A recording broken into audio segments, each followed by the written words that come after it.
አርዕስተ ዜና የኢትዮጵያ ሀገራዊ ምክክር ጉባኤ በይፋ ተጀመረ። ሳዑዲ አረቢያ ለፍልስጤም መንግስት ምስረታ ያላትን ድጋፍ በብራሰልስ በተካሄደው ስብሰባ ላይ አረጋገጠች። ኢራን አሜሪካ በሰላም ስምምነቱ ላይ የፈጸመችውን ጥሰት የጦር ወንጀል ነው ብላ አመለከተች። የአውሮፓ ህብረት የአሜሪካን ተቃውሞ ተከትሎ ለዓለም አቀፍ ወንጀለኞች ፍርድ ቤት ያለውን ድጋፍ ገለጸ።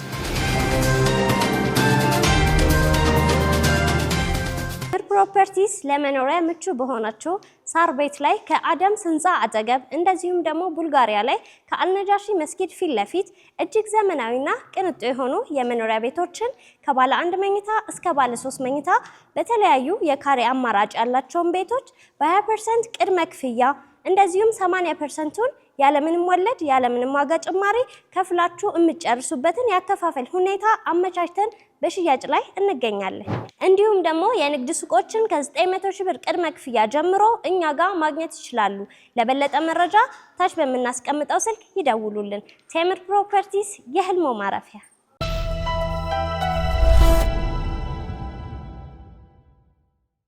አሰላሙ አለይኩም ወራህመቱላሂ ወበረካቱ። ክቡራትና ክቡራን የነጃሺ ቲቪ የምሽት መረጃ ተመልካቾቻችን እንደምን አምሽታችኋል? ከመረጃዎቹ ጋር ሰኢድ መሐመድ ነኝ። አብራችሁን ቆዩ። የኢትዮጵያ ሀገራዊ የምክክር ጉባኤ በይፋ ተጀመረ። በሀገሪቱ ለዘመናት የዘለቁትን ዘርፈ ብዙ አለመግባባቶችና ውስብስብ ችግሮች በውይይት ለመፍታት ታላቅ ተስፋ የተጣለበት ብሔራዊ የምክክር ጉባኤ የኢፌዴሪ ጠቅላይ ሚኒስትር ዶክተር አብይ አህመድን ጨምሮ ከፍተኛ የስራ ኃላፊዎችና የተለያዩ የህብረተሰብ ክፍሎች በተገኙበት በአዲስ አበባ በይፋ መካሄድ ጀምሯል። የታሪካዊ መድረክ በዋነኝነት በዜጎች መካከል ያሉትን የፖለቲካ፣ የማህበራዊ፣ የማንነት ልዩነቶች በጦር መሳሪያ ሳይሆን በሰለጠነ የሀሳብ ልውውጥና በሰላማዊ መንገድ ለመፍታት ያለመ እንደሆነ ተገልጿል። ኮሚሽኑ ከተመሰረተበት ጊዜ አንስቶ በርካታ ጥርጣሬዎችን፣ የጸጥታ ፈተናዎችንና ቅድመ ሁኔታዎችን በጽናት አልፎ ለዚህ ወሳኝ ምዕራፍ መብቃቱ የጉባኤው መክፈቻ ላይ ተነስቷል። የውይይት መድረኩ መጀመር በራሱ የጉዞ ፍጻሜ ሳይሆን ለዘላቂ ሰላምና ለአዲሲቷ ኢትዮጵያ ግንባታ የሚደረገው የረጅም መንገድ የመጀመሪያ እርምጃ መሆኑ ተመላክቷል። በአሁኑ ወቅት የጋራ መግባባትን ለመፍጠር በጠረጴዛ ዙሪያ የተቀመጡት ተወካዮችና ተመካካሪዎች የሀገሪቱን ዕጣ ፈንታ በትከሻቸው የተሸከሙ በመሆናቸው በኃላፊነት ስሜትና በቅንነት መንፈስ መወያየት እንደሚገባቸው አጽንኦት ተሰጥቶበታል። በመሆኑም ለሀገራዊ እርቅ እንቅፋት የሚሆኑ አላስፈላጊ ቅድመ ሁኔታዎችን ወደ ጎን በመተው ለሁሉም ወገኖች ለጋራ ሰላምና ለአብሮነት ቅድሚያ እንዲሰጡ ጥሪ ቀርቧል። ሀገራዊ ምክክሩ ለኢትዮጵያ ዘላቂ ሰላም፣ ጠንካራ ሀገር ግንባታ ወሳኝ መሆኑን ዋና ኮሚሽነር ፕሮፌሰር መስፍን አርአያ ገለጹ። ታሪካዊው የሀገራዊ ምክክር መድረክ የመክፈቻ ስነ ስርዓት በይፋ የተካሄደ ሲሆን መድረኩ በሀገሪቱ የታሪክ ምዕራፍ ላይ ታላቅ ስፍራን የሚይዝ መሆኑ ተገልጿል። በስነ ስርዓቱ ላይ ንግግር ያደረጉት የሀገራዊ ምክክር ኮሚሽን ዋና ኮሚሽነር ፕሮፌሰር መስፍን አርአያ ይህ የምክክር መድረክ የኢትዮጵያን የማህበራዊና ፖለቲካዊ ጉዞ ለማቅናት እንዲሁም ጠንካራ ሀገር ለመገንባት የሚያስችል ወሳኝ ታሪካዊ አጋጣሚ መሆኑን ገልጸዋል። የሀሳብ ልዩነቶች የውበት መገለጫዎች ቢሆኑም እነዚህን ልዩነቶች በኃይልና በግጭት ለመፍታት የተሄደበት መንገድ ችግሩን በዘላቂነት መፍታት እንደማያስችል ያለፈው ታሪክ ምስክር መሆኑንም ዋና ኮሚሽነሩ አስገንዝቧል። ለሀገሪቱ ዘላቂ መፍትሄ ለማምጣት በጋራ የወደፊት ዕጣ ፈንታ ላይ ስምምነት ላይ ለመድረስ ብቸኛው መድኃኒት ታማኝ፣ ግልጽ፣ አካታች ሀገራዊ ምክክር መሆኑን ፕሮፌሰር መስፍን አርአያ ያስምረውበታል። ይህ አይነቱ አካታች መድረክ ለሀገሪቱ ፈውስ እንደሚሆንና በህዝቦች መካከል ዘላቂ መተማመንን ለመፍጠር ታላቅ ሚና እንደሚጫወትም ገልጸዋል። ምክክሩ በስኬት እንዳይጠናቀቅ የተጣለበትን ሀገር አደራ እንዲወጣ ሁሉም ወገን በቁርጠኝነት በሐቀኝነት ሊሳተፉ እንደሚገባም ጥሪያቸውን አቅርቧል። በዚሁ ታሪካዊ መድረክ ላይ የተገኙት ጠቅላይ ሚኒስትር ዶክተር አብይ አህመድ በበኩላቸው ሀገራዊ ምክክሩ ለኢትዮጵያ እጅግ ታላቅ የታሪክ አጋጣሚ መሆኑን ገልጸዋል። ጠቅላይ ሚኒስትሩ በንግግራቸው እንደጠቆሙት አንዳንድ አጋጣሚዎች የሰው ልጆች ከታሪክ ከብዕርና ብራና ፊት እንደሚያቆማቸው ሁሉ የአሁኑ መድረክ ታሪክን በአዎንታዊ መልኩ ለመጻፍና ለቀጣዩ ትውልድ የምትሻገር ጠንካራ ሀገር ለመገንባት የተጣለ ታላቅ አደራ መሆኑን አስገንዝበዋል።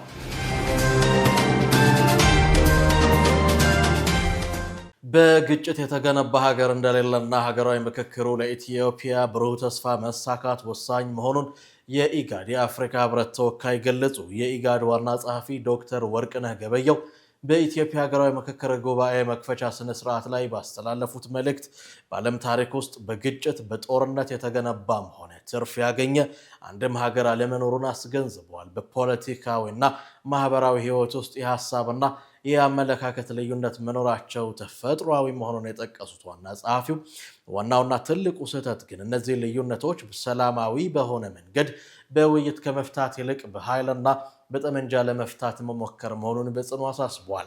በሌላ በኩል የቀድሞ የናይጄሪያ ፕሬዝዳንት የአፍሪካ ህብረት የአፍሪካ ቀንድ ልዩ መልእክተኛ ኦሉሴጉን ኦባሳንጆ በምክክር ማስጀመሪያ መርሃ ግብሩ ላይ ባደረጉት ንግግር የኢትዮጵያን ታላቅ ታሪክ፣ የህዝቧን ብዝሃነት፣ ታታሪነት በስፋት አንስተዋል።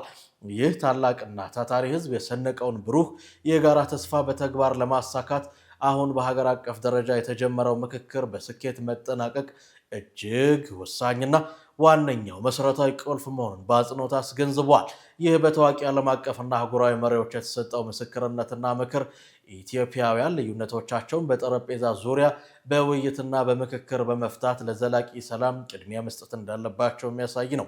ሁሉም መሪዎች በአጽንኦት እንደገለጹት ለሀገራዊ እድገት፣ ለህዝቦች አንድነት አስተማማኝ መሰረት መጣል የሚቻለው በጠመንጃ ሳይሆን በሀሳብ የበላይነትና በሰላማዊ ምክክር መሆኑን በመረዳት ሁሉም አካላት ለሂደቱ ስኬታማነት የበኩላቸውን ገንቢ አስተዋጽኦ እንዲያበረክቱ ጥሪ አስተላልፈዋል። ሀገራዊ የምክክር ኮሚሽኑ ያዘጋጃቸው አጀንዳዎች የህዝቡን መሰረታዊ ጥያቄዎች ያካተቱ መሆናቸውን አብንና ኢዜማ ገለጹ። በዛሬው ዕለት ለሚጀምረው ሀገራዊ ምክክር ጉባኤ የቀረቡት አጀንዳዎች የህዝቡን መሰረታዊና አንገብጋቢ ጥያቄዎች በትክክል ያካተቱ መሆናቸውን የተፎካካሪ ፓርቲ አመራሮች አስታውቀዋል።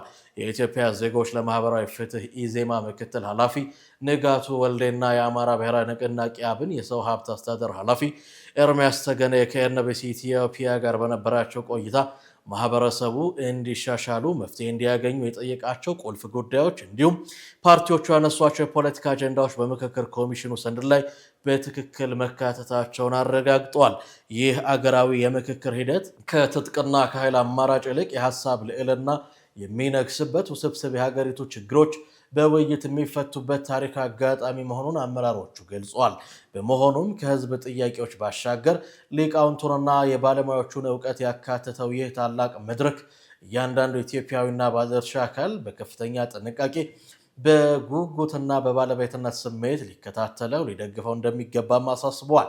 በሌላ በኩል የምክክር ሂደቱ ገና ሳይጀመር በማህበራዊ ሚዲያዎች ላይ የተሳሳቱ የተዛቡ መረጃዎችን በመልቀቅ ሂደቱን ለማጠልሸት ለማደናቀፍ የሚንቀሳቀሱ አካላት ከድርጊታቸው እንዲቆጠቡ አመራሮቹ ጥሪ አቅርበዋል። ማህበረሰቡም መሰል የሐሰት ፕሮፓጋንዳዎችን በንቃት በመከላከልና እውነታውን በመገንዘብ ለሀገራዊ ምክክሩ ስኬት የድርሻውን እንዲወጣ ጥሪያቸውን አስተላልፈዋል። በሳዑዲ አረቢያ የሚገኙ አሰሪዎች የውጭ ሀገር ሰራተኞቻቸውን የፓስፖርት መረጃ በአብሽር መተግበሪያ ማደስ እንደሚችሉ ተገለጸ። የሳዑዲ አረቢያ ፓስፖርት ዋና መምሪያ ጀዋዛት በሀገሪቱ የሚገኙ የንግድ ድርጅቶችን፣ አሰሪዎችን፣ ህጋዊ ወኪሎቻቸው የውጭ ሀገር ሰራተኞቻቸውን የፓስፖርት መረጃ በአብሽር ቢዝነስ በይነመረብ በመተግበሪያው አማካኝነት በቀጥታ ማደስ የሚያስችላቸውን አዲስ ዲጂታል አገልግሎት ይፋ አድርጓል። ይህ አዲስ አሰራር ቀደም ሲል የፓስፖርት ቢሮዎችን በአካል በመገኘት ይሰራ የነበረውን አድካሚ ሂደት ሙሉ በሙሉ የሚያስቀር መሆኑ ተገልጿል። አዲሱ አሰራር የንግድ ድርጅቶች ጊዜያቸውን እንዲቆጥቡ፣ አስተዳደራዊ ውጣ ውረዶችን እንዲያቀሉ የሚረዳ ነው። ጀዋዛት አሰሪዎች ወደ አብሽር ቢዝነስ ገጻቸው በመግባት የሰራተኞቻቸውን የፓስፖርት መረጃ በቀላሉ ማደስ ይችላሉ ተብሏል። ይህ አገልግሎት ሳዑዲ አረቢያ የጀመረችው ሰፊ የዲጂታል ትራንስፎርሜሽን እና የመንግስት አገልግሎቶችን የማዘመን ስትራቴጂካዊ አካል መሆኑን የገለጸው ጀዋዛት አሰራሩ በሀገሪቱ የንግድ ከባቢ አየር ለመፍጠር እንዲሁም ለውጭ ሀገር ሰራተኞች የሚሰጡ አገልግሎቶችን ይበልጥ ፈጣንና ቀልጣፋ ለማድረግ ያለመ መሆኑን አስታውቋል።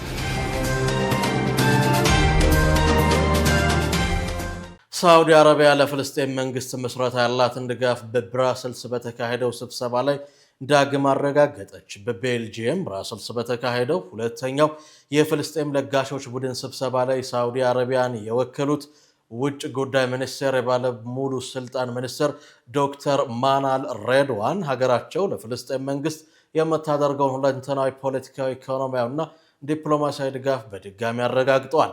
ሳዑዲ አረቢያ ከቀጠናዊና ዓለም አቀፍ አጋሮች ጋር በመተባበር በፈረንጆቹ 1967 ድንበር መሰረት ምስራቅ ኢየሩሳሌምን ዋና ከተማ ያደረገች ሉዓላዊት የፍልስጤም መንግስት እንድትመሰረትና ፍትሐዊና ዘላቂ ሰላም እንዲሰፍን በቁርጠኝነት እንደምትሰራ ገልጻለች።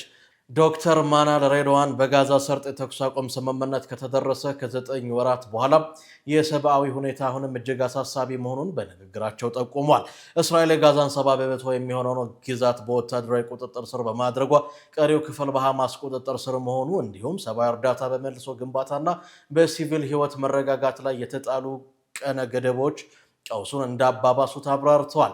በተጨማሪም በዌስት ባንክ እየተስፋፋ ያለው የእስራኤል ሰፈራና የሰፋሪዎች ጥቃት ችግሩን የሰብአዊ ቀውስ ብቻ ሳይሆን ፖለቲካዊ መፍትሄ የሚሻ ቀውስ መሆኑን የሚያሳይ ነው ብለዋል።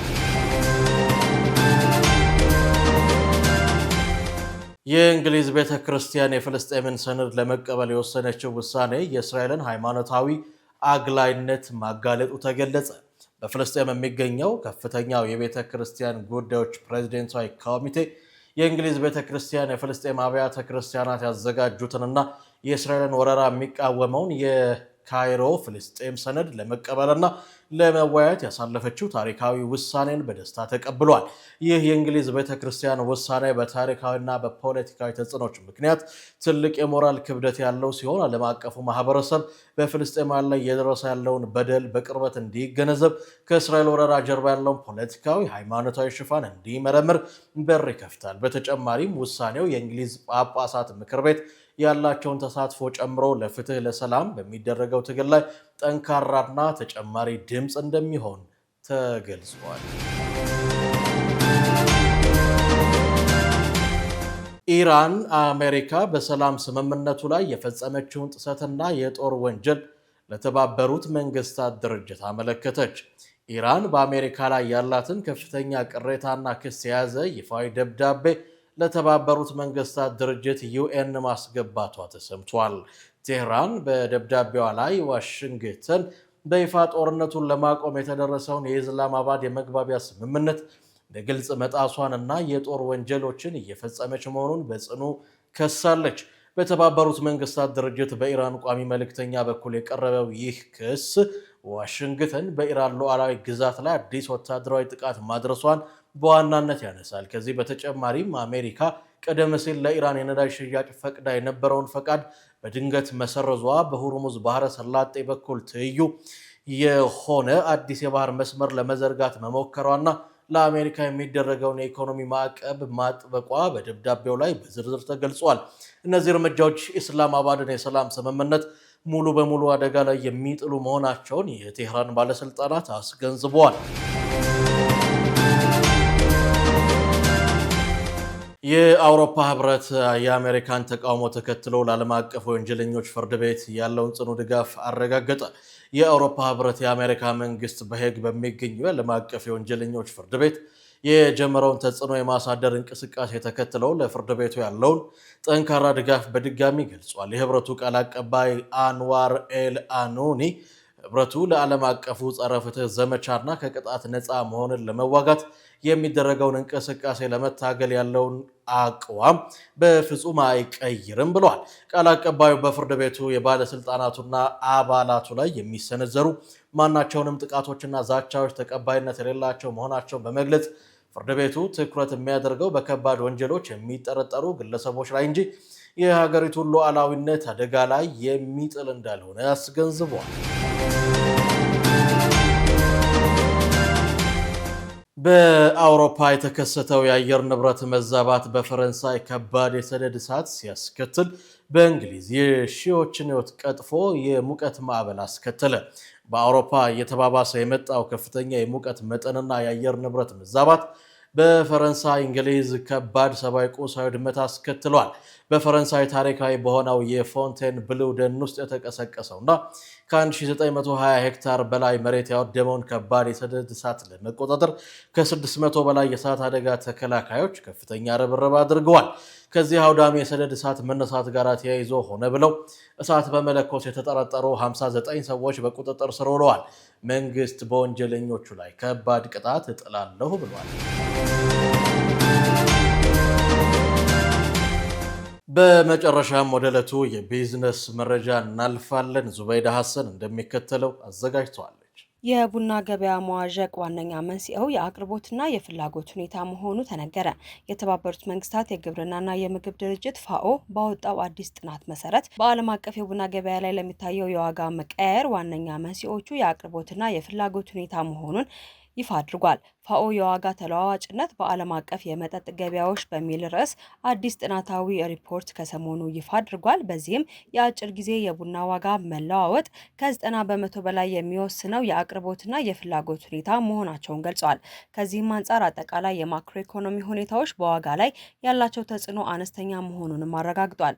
የቡና ምርት በጥቂት አነስተኛና መካከለኛ ገቢ ባላቸው ሀገራት ላይ ብቻ የተከማቸ ሲሆን እሴት የመጨመር የማቀነባበርና የማከፋፈል ስራው ግን በከፍተኛ ገቢ ባላቸው ሀገራት የሚከናወን መሆኑንም ሪፖርቱ ገልጿል። ይህም ርቀት ገበያውን ለማጓጓዣ ወጪና ለድንገተኛ ክስተቶች ይበልጥ ተጋላጭ ያደርገዋልም ነው የተባለው። ሪፖርቱ እነዚህ መዋቅራዊ ተጋላጭነቶች ለመቅረፍና የድንገተኛ ሁኔታዎችን ተጽዕኖ ለመቀነስ በተቀናጀ የፖሊሲ ትግበራና ተግባራዊ እርምጃዎች ላይ ትኩረት ማድረግ እንደሚያስፈልግም አሳስቧል። የአፍሪካ ሀገራት በ2026 የዓለም ዋንጫ ከ153 ሚሊዮን ዶላር በላይ ገቢ ማግኘታቸው ተሰምቷል። በተስፋፋው የ48 ቡድኖች ውድድር አደረጃጀት 9 የአፍሪካ ሀገራት ከምድባቸው በማለፍ 32ቱን መቀላቀል የቻሉ ሲሆን ግብጽ ደግሞ ወደ 16ቱ ገብታ እንደነበረም ይታወሳል። ሞሮኮ ደግሞ ሩብ ፍጻሜ በመድረስ በአህጉሪቱ ከፍተኛውን ገቢ በመሰብሰብ ቀዳሚ መሆኗን የስፑትኒክ አፍሪካ መረጃ አመላክቷል። በዚህም የአፍሪካ ቡድን በዓለም ዋንጫ ያገኙት ገቢ ሞሮኮ 31.5 ሚሊዮን ዶላር፣ ግብጽ 17.5 ሚሊዮን ዶላር፣ ሴኔጋል፣ አልጄሪያ፣ አይቮሪ ኮስት፣ ደቡብ አፍሪካ፣ ጋናና ዲሞክራቲክ ሪፐብሊክ ኦፍ ኮንጎ ደግሞ 13.5 ሚሊዮን ዶላር ገቢ ማግኘታቸው ተነግሯል። ቱኒዚያ 10.5 ሚሊዮን ዶላር ገቢ ያገኘች ሀገር መሆኗንም መረጃው አመላክቷል። የባህረ ሰላጤ ሀገራት በሱዳን ውስጥ ያላቸው የወርቅና የማዕድን ፍላጎት እያሳደጉ መሆናቸው ተሰምቷል።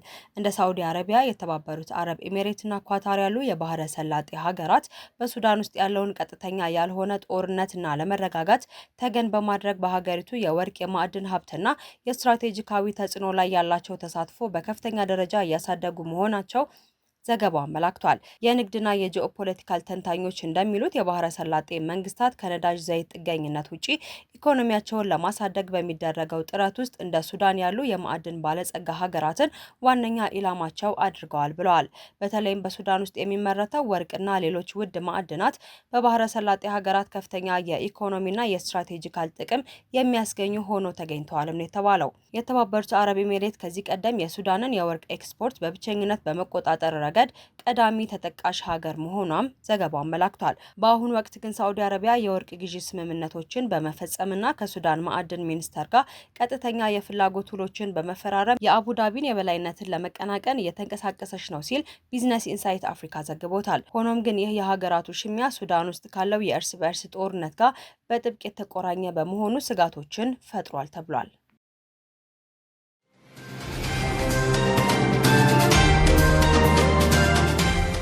ክቡራትና ክቡራን የነጃሺ ቲቪ የምሽት መረጃ ተመልካቾቻችን የዕለቱን የምሽት መረጃ በዚሁ አገባደድን። ከቀሪ የነጃሺ ቲቪ የምሽት መሰናዶ ጋር መልካም ምሽት።